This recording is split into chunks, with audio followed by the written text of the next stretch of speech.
Hello friends, आज के इस वीडियो में हम पास्ट पार्टिसिपल का एक और यूज सीखेंगे। जैसा कि मैंने बताया दोस्तों, पास्ट पार्टिसिपल इंग्लिश का सबसे वर्सेटाइल एंड सबसे ज़्यादा अलग अलग तरीके से यूज होने वाला फॉर्म है। तो इसमें हमें सबसे ज़्यादा ध्यान देना होगा और अगर हमने इसे समझ लिया तो हम ज़रूर इंग्लिश को एक ना एक दिन समझ जाएंगे। दोस्तों, सबसे पहले जब हमने पढ़ा था पास्ट पार्टिसिपल के बारे में, तो हमने पढ़ा था to do and to be done. Past participle के सामने टू बी लगा दिया जाता है तो उसका मतलब हो जाता है लाइक टू डू मतलब होता है करना, टू बी डन मीन्स किया जाना, टू किल मीन्स मारना, टू बी किल्ड मारा जाना।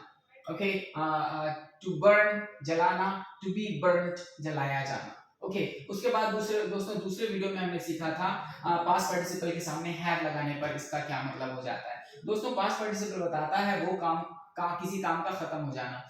अगर इसके सामने हम हैव लगा देते हैं तो इसका मतलब होता है सब्जेक्ट ने इस काम को खत्म कर दिया है। जैसे अगर आई के रूप में हम सब्जेक्ट रख देंगे तो आई हैव किल्ड, मैंने मार दिया है।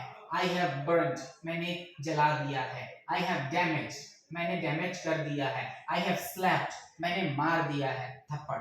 आई हैव स्टैब्ड, मैंने चाकू मार दिया है। दोस्तों, आज हम एक नया यूज देखेंगे जब हम पास्ट पार्टिसिपल के सामने रख देते हैं I have been, I have been, तो इसका मतलब हो जाता है सब्जेक्ट के साथ ये काम हो चुका है। जैसे आई हैव बीन अरेस्टेड, मैं अरेस्ट हो चुका हूं।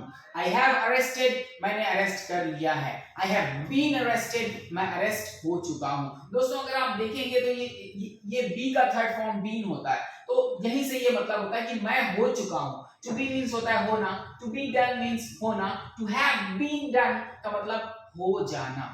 दोस्तों, आई हैव बीन अरेस्टेड, मैं अरेस्ट हो चुका हूं। आई हैव बीन इंजर्ड, मैं इंजर्ड हो चुका हूं। आई हैव इंजर्ड, मैंने इंजर्ड कर दिया है। आई हैव बीन इंजर्ड, मैं इंजर्ड हो चुका हूं। आई हैव किल्ड, मैंने मार दिया है। आई हैव बीन किल्ड, मैं मारा जा चुका हूं। है ना? पुलिस ने अरेस्ट कर लिया है, पुलिस हैज अरेस्टेड, पुलिस ने अरेस्ट कर लिया है। लेकिन कई बार ऐसा होता है दोस्तों, जैसे कोई थानेदार साहब है, वो कहीं वो किसी और राज्य में गए हो, वहां वो खुद अरेस्ट हो गए, तो हम क्या कहेंगे? The police inspector has been arrested, वो अरेस्ट हो गए हैं। To have I have arrested, मैंने अरेस्ट कर लिया है। आई हैव बीन अरेस्टेड, मैं अरेस्ट हो गया हूं। आई हैव बर्न्ट, मैंने जला दिया है। आई हैव बीन बर्न्ट, मैं जल गया हूं या जलाया जा चुका हूं। आई हैव डैमेज, मैंने डैमेज कर दिया है। आई हैव बीन डैमेज्ड, मुझे डैमेज हो गया है। ओके, जैसे हम कहेंगे the furniture has been broken, furniture टूट चुका है। ओके